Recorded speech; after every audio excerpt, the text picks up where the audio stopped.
Hi everyone, welcome back. So in the previous video, we talked about setting up a dynamic website, but that website did not have any kind of backend storage or we did not deal with storing data at all. But in reality, dynamic websites do need to store data. So obviously there are a lot of ways that you can store data, and one of them would be to just store it as a simple plain files. While this is not the most elegant way to do it, this is one way to store. And if you have obviously static files like images, text files, documents, you store it as a plain text file. You store it as a file. Then you can store it in something like an object store, that is Amazon's S3 or Google Cloud Storage or GCS. And we haven't talked about any of this. That is for like a future video. And another way to store data would be in form of a database. The difference here is that the data in here is organized in some form. For example, if we want to store information about all the students in a classroom, it would make more sense to store it in a database than to store it in a text file, for example. So simply speaking, database is a way to store data in an organized manner. And there are mainly two kinds of databases. The first one is relational database and the other one is non-relational or NoSQL. So in a relational database, the data items have some sort of predefined relationship between them. Usually they are stored as rows and columns. You can think of it as an Excel sheet on steroids. So an example of relational databases would be MySQL or SQLite or Microsoft SQL Server or Postgres, etc. And NoSQL would be Redis, MongoDB, etc. Don't worry about NoSQL. We will come across it in a future video series. For now, we are focusing on relational databases. So as I said before, relational database means the data is stored in a column and row format. There will be tables and they will have some sort of relations between them. MySQL here has this term called SQL. Now what is SQL? SQL means structured query language. So now you can call it SQL or SQL, whatever way you like. I like to call it SQL. So today we're going to be talking about MySQL. So before we continue, I just want to take a moment to talk about who this video is for. If you are here following my series on DevOps from scratch, absolutely this is definitely for you. But if you are here to learn about MySQL in specific, and if you want to learn about MySQL in detail, and you want to learn about all the advanced queries and all, this is not the video for you.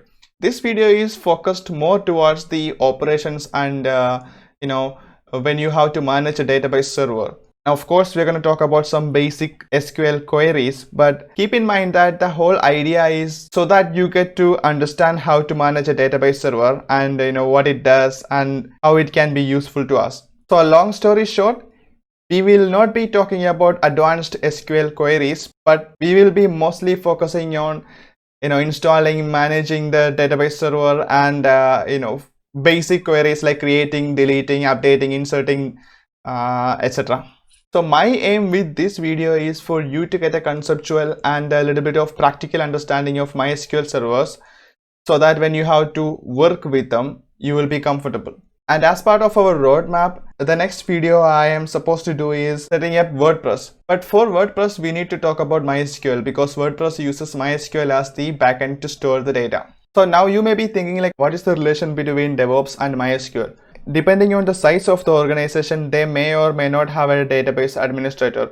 If it's like a smaller company, they probably will not have a database administrator, and it's up to the DevOps engineers to deal with the database servers. That does not mean the DevOps engineers are sitting there writing advanced queries, but most of the time it would be operational stuff like managing the server itself. In addition to that, if we were to write a DevOps tool like monitoring or infrastructure inventory or something like that, we may have to actually write queries and work with MySQL for our application. And the reason why I chose MySQL here is because MySQL is one of the most famous open source relational database out there. And this is a very good database server to start with because the community support out there is phenomenal. So I guess that should be enough for the introduction. Let's jump right into it. So with this video, this is our agenda. First, we're going to install MySQL and we're going to talk about some basic administrative stuff. And then we're going to talk about creating and deleting databases, and then tables and some basic queries. Again, this is not going to be going really deep into MySQL, but more of like a primer for a DevOps engineer. So before we go ahead and install MySQL, we need to take a moment to talk about MariaDB versus MySQL. Now, if you have never heard of the term MariaDB, just know that MariaDB is a fork of MySQL. In other terms, at first there was only MySQL. So MySQL is open source, but MySQL was acquired by Oracle, and then some developers from the community came up and created MariaDB.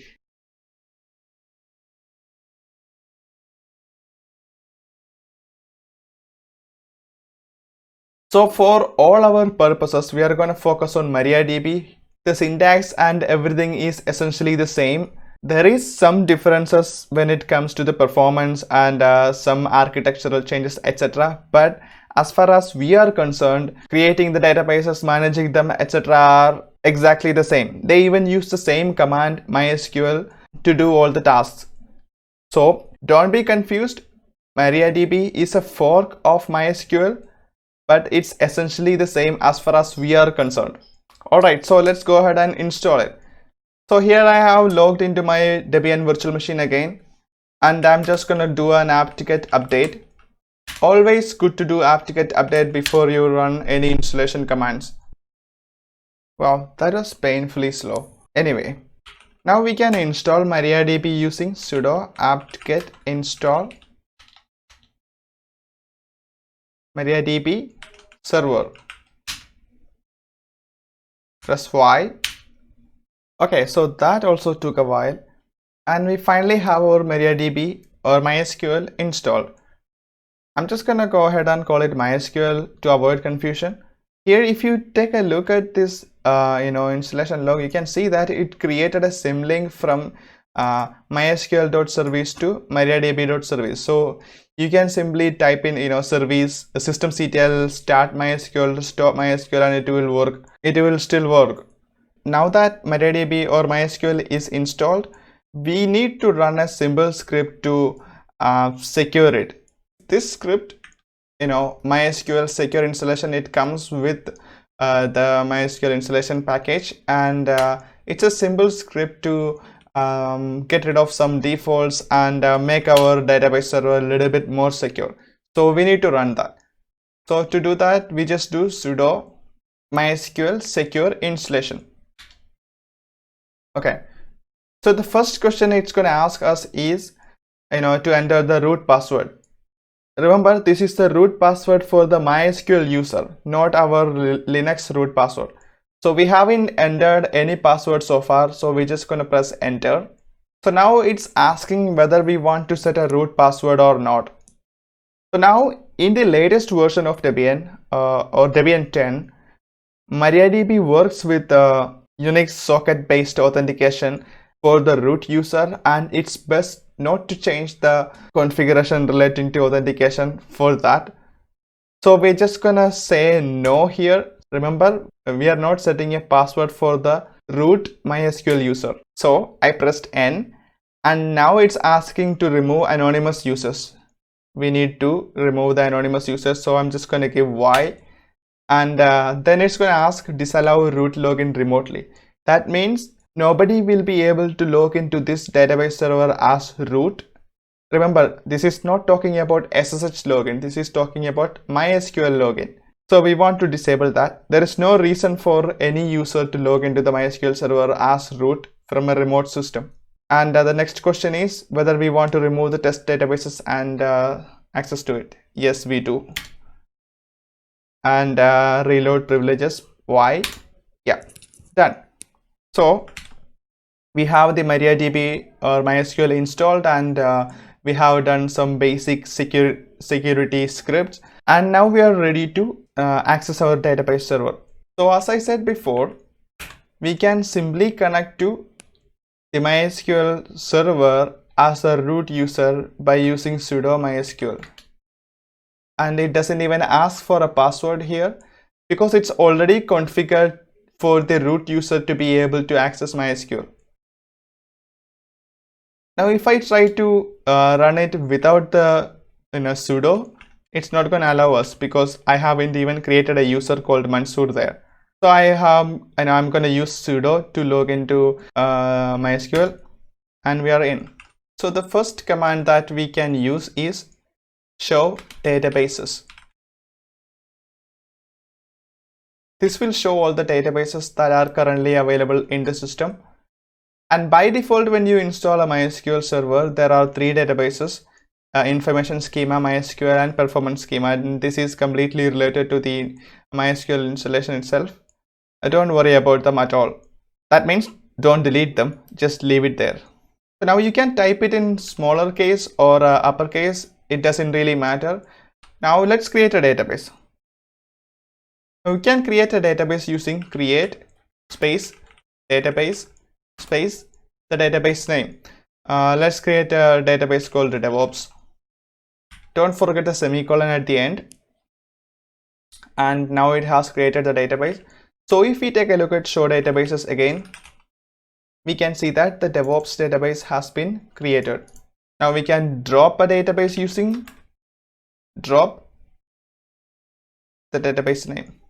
Oops, drop database, then the database name. And that is gone now. Now be extremely careful when you do the drop command. You really don't want to accidentally drop a production database, and that's going to be a fun day. So I'm just going to create the database DevOps again. So now we have the database called DevOps. To create tables or add or remove data, we need to switch to that database. We do that using the command use, then the database name in here, DevOps, and now it's changed to that. Now we can see that here the prompt has been changed to include the database name. Previously it was just none, and now it's showing the database name. Okay, so you can see all the tables using the command show tables. Now obviously we haven't created any tables, so it's an empty database. Okay, now let's create a table. So actually before we create a table, let's go ahead and look what our data looks like in real life. Let's say we have something like this. Let's say this is like information about students, and we have like a first column as ID. Let's say 1, 2, 3, 4, and let's say we have the students as John, Paul, George, and Ringo. Let's say the score will be I don't know, just 99, 98, 97, 96 or something like that. So now we have a data here, and we need to have this data into a database. So this is how we do that. Create. So here I'm gonna use capital letter for all the MySQL syntaxes, and so that we are able to differentiate between our variable names and the actual syntax. So create table, then the table name. So in this case, let's create a table called students, and then open a bracket. Now what was our first column? The first column was ID. So that is like a ID number for the user, right? So that is our first column, ID. And the next thing that we need to give is the data type of this, whatever this ID is. And because it's an ID, that is obviously an integer, right? So we give int, and in a bracket we give the size. For now, let's just give it like a 10 and a comma, press enter. So the next column is name, in small letters, name, and this is like a variable. This is like characters, right? So in MySQL, for characters we use the data type called varchar, and let's say it's a maximum length of 50. So this 10 and 50 means this is the maximum size of this, maximum size this, whatever this here can have. So that means here you cannot have a name that has more than 50 characters. and the last one, let's say score, and since that's like a number, we are gonna use int for integer, and let's say it's 10, and we close the bracket and then semicolon and enter. Done. So it created the table called students. Now we can see the tables using show tables, and here we can see that it created the table called students. Now there is no data in it, but we can see the structure of the database using the command, structure of the table using the command desc, or short for describe, then the name of the table. So here you can see that it shows the ID, name, and score. So that's how you create a database. So now it's time for us to add our data into the database. So far we have only created the structure for the database. We haven't added any data, right? So let's start adding that. So to add data to a database, we do insert into, then the table name. So in this case, that is students. And then again, we open the bracket. Then we give the first, we give the whatever column that we need to add the data into, right? So we have 3 columns, that is ID and name and score. We close the bracket, and in the next line we give values. So now this is the name of the columns that we created previously, and now we need to give the values that we are actually adding. So in our case, that would be first, ID would be 1, name would be John, and score would be 99. 1. So remember, when we give any characters, any string, we have to give them in single quotes. So John, and the score was 99. So close the bracket, add a semicolon, and enter. Now it says, okay, 1 row affected. If we want to see the data that we just typed in, we use the command select star from the table name, that is students. So here the star means select everything, select all the columns, and it will show all the columns.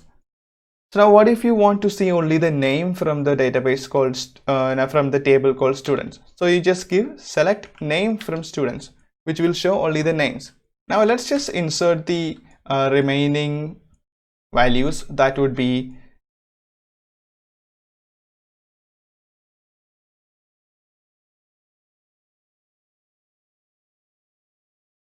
and done. So if we do select again, select, let me just clear it, star from students. Now we can see all 4 of the entries that we added. Now we can filter out the data using the where clause. For example, what if you want to see the student with the ID of 2? So you do select star from students where ID equals 2, which will obviously give us Paul. Now you can use this where clause for a lot of complicated queries, and you can learn more about them as an exercise.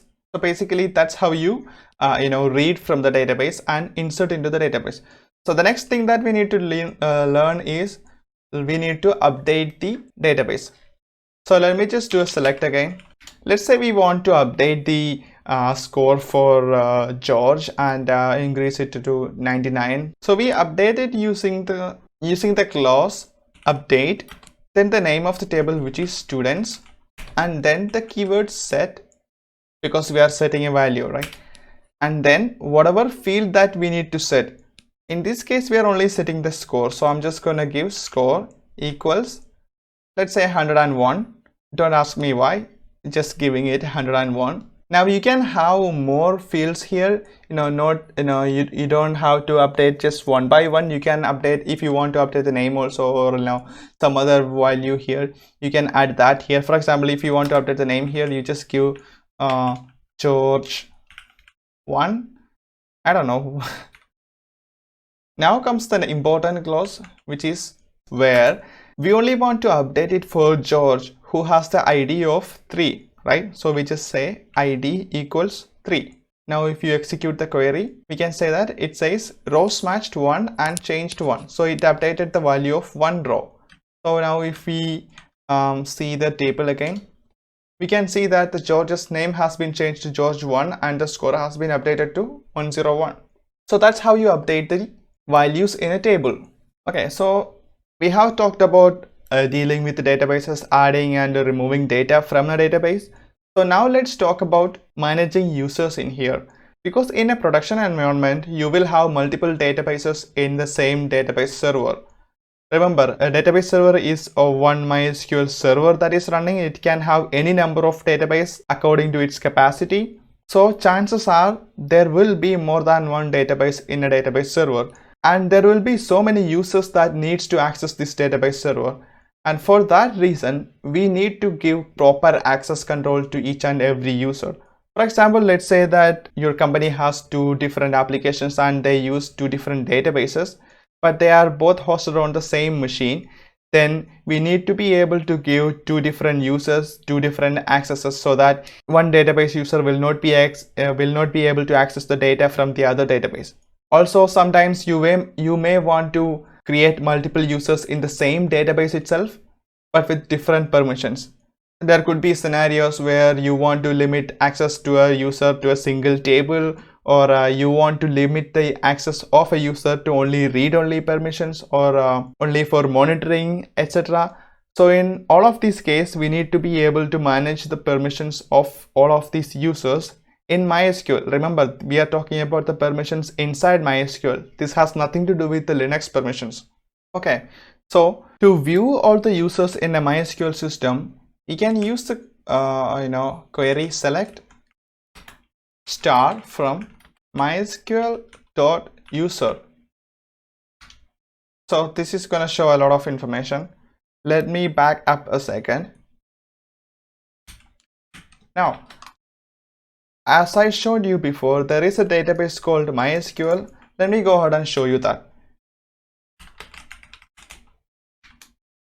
So there is MySQL. So if I use MySQL, and if I do show tables, you can see there is a table called user. So this is a table where MySQL stores all the user information.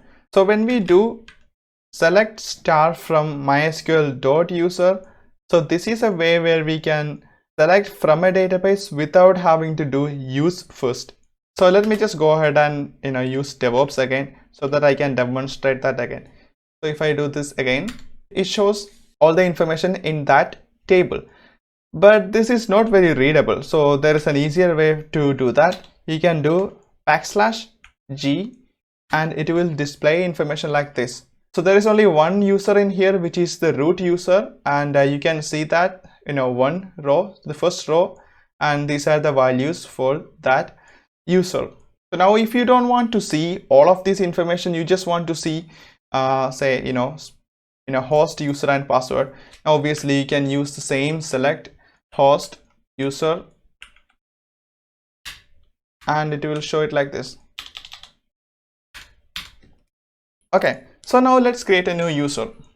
You create a new user using create user, then the username in single quotes. Let's say I'm going to create a user called foo @ and the next one is important. Now this is the host from where the user will be connecting to.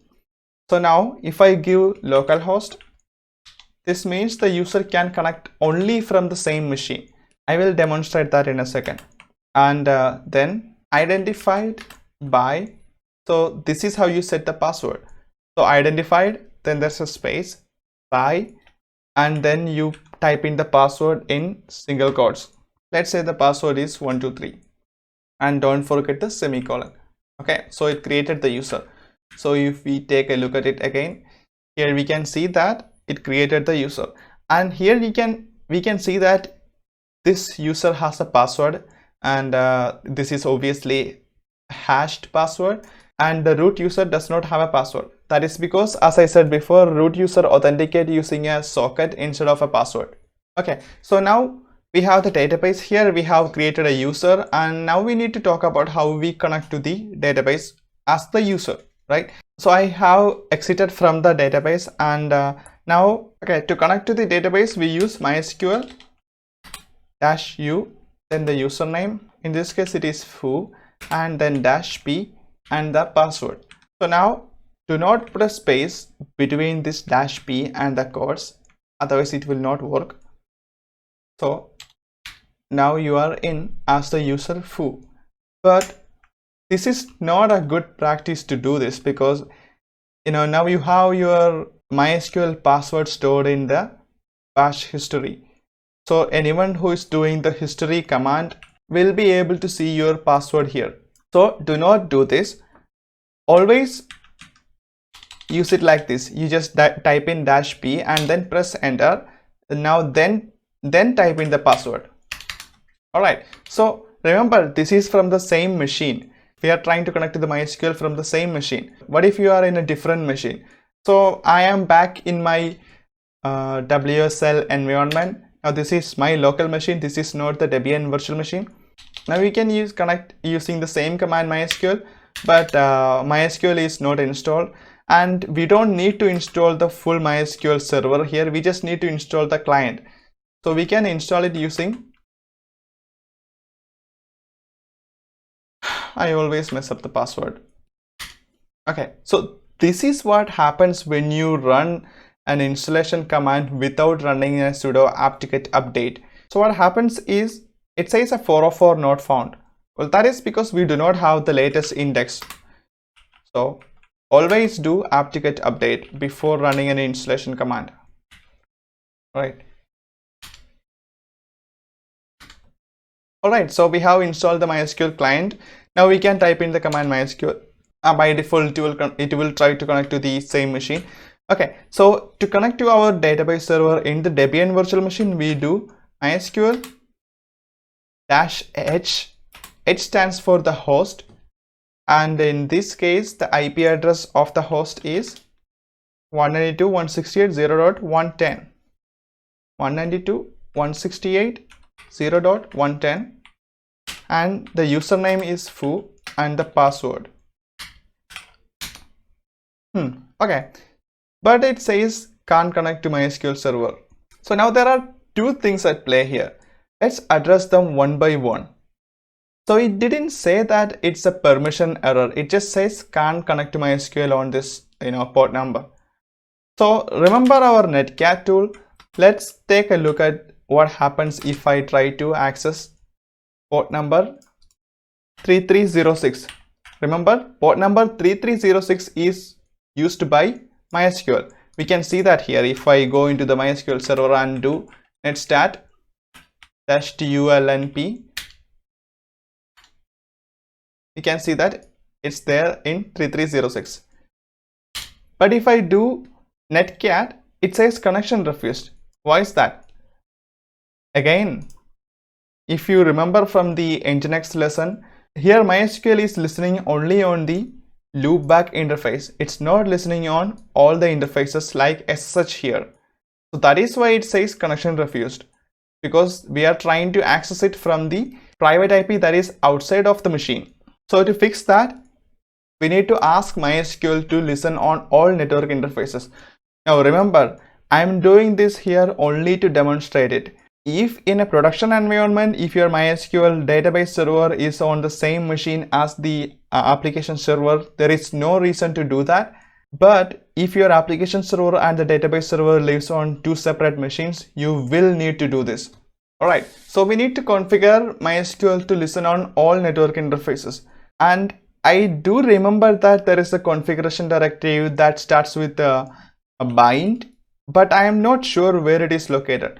One way I use to find where it is located is to use grep -r, that is for recursive, and I am looking for the keyword bind here under the directory etc MySQL, because I know that it has the configuration under etc MySQL, so it has to be somewhere there. So if I press enter, there we can see that we have a configuration directive saying bind address on 127.0.0.1, and that is on the file this one. So I'll just go ahead and edit it. Now I will search for the bind using / and bind, and there it is. So I just need to edit it to make it 000. Remember, 000 means to listen on all network interfaces. So I have saved the file. Again, if you are not remembering the vim syntax, I opened it using sudo vim, the file name. If you find yourself lost using vim, you can use any text editor you want, but I would strongly recommend you stick to vim. Go back and learn vim again. Trust me. Go into the insert mode by typing I and then making your edit, and then you go back to the normal mode using escape. Then you do :WQ to save the file and exit. And now you restart not Nginx. You restart MySQL using sudo systemctl restart MySQL. Okay, so it restarted. So if I do netstart again, now you can see that MySQL is now listening on all network interfaces. Okay, so let's try to connect it again using netcat, and it says connection succeeded. Okay, that's good. Now when we are trying to connect it using the user MySQL-h foo and the password, we see an error called access denied for user. Now why is that? We already created the user, right? But if you look closely, you can see that it says access denied for the user, this one. So the host, this part is called the host, is different, because when we created the user here, when we created the user, we created it using foo at localhost, and that is why it's not letting us connect from another machine. So if we want us to be able to connect from this machine, we need to allow in the permissions. So let's fix that.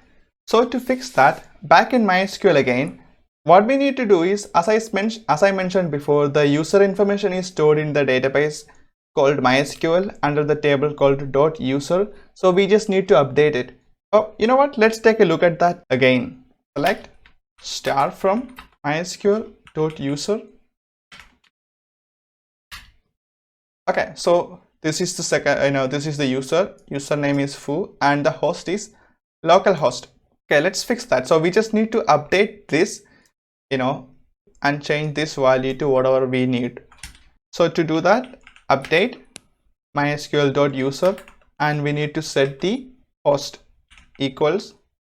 So now here there are two ways you can go about it. If you just want to give it access from this particular machine, here this is the IP address of my local machine. So I can either give it permission from this one, or I can just give it a wildcard. So if I set it % here, that means this user can access the database from any machine. This is not really a good idea, but for testing purposes this is fine.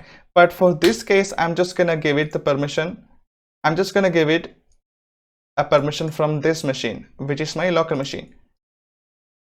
So I am gonna set host equal to this one, where user equals foo.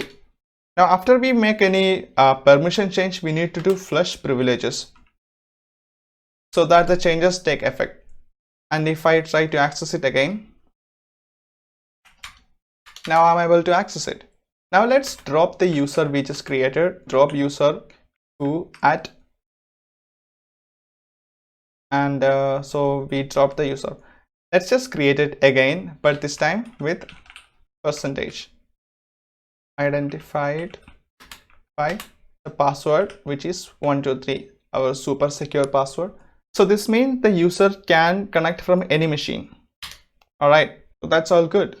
Okay, let me just connect from the local machine again using this command. And what happens if I do show databases? Well, it's not showing the database. It's not showing our student database, right? Sorry, the DevOps database. So to give a user to a database, we can use the clause grant. Now you do this like grant, then what do you need to grant? So if I do select, grant select, then that means I'm granting only the select query. That means I will only be able to read stuff from the database. I will not be able to update it. So if you want to give all permissions, you can give grant all, then on. Where do we want to give this permission to? The database, DevOps, and then dot star. Now this means we are giving the permission on the database DevOps to all the tables in the database. Then to which user we want to change? That would be foo at percentage. So now we have already set the password for the user, so we don't have to do that. So we just do press enter and do flush privileges.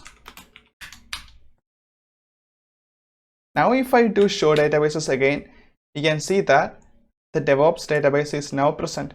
Now this user is able to do anything in this database. Alright, what did we learn so far? So we learned about MySQL, we learned about creating and deleting a database and some basic queries, and we learned about user management, and we learned about giving access from a different machine to the MySQL database server. So obviously this is just the beginning of MySQL and working with the databases. There's a lot more things to learn here. For the sake of gaining more understanding on all of these things, I would suggest you read and learn a bit more about MySQL as an exercise. First of all, get comfortable with all these SQL queries. You cannot go wrong with it. It's a very good to have knowledge, and it would come in handy anytime. Now learn about primary key and foreign key. Now these are like very important concepts. Take some time and understand them. Now there are a bit more complicated queries that would be useful, that you can use to work with multiple tables. And basically, once you have a basic understanding of MySQL overall, you should be able to read the manual or just read Stack Overflow or anything for any particular query. The idea is to have a basic understanding, and you should be able to know what you don't know. So in the next video, we are going to apply this new learned knowledge of MySQL, and we're going to set up our own WordPress server, and that's going to be a lot of fun and a lot of learning. So if you like the video, please do not forget to leave a like, and if you have any suggestions, please leave a comment. Thanks for watching. See you later.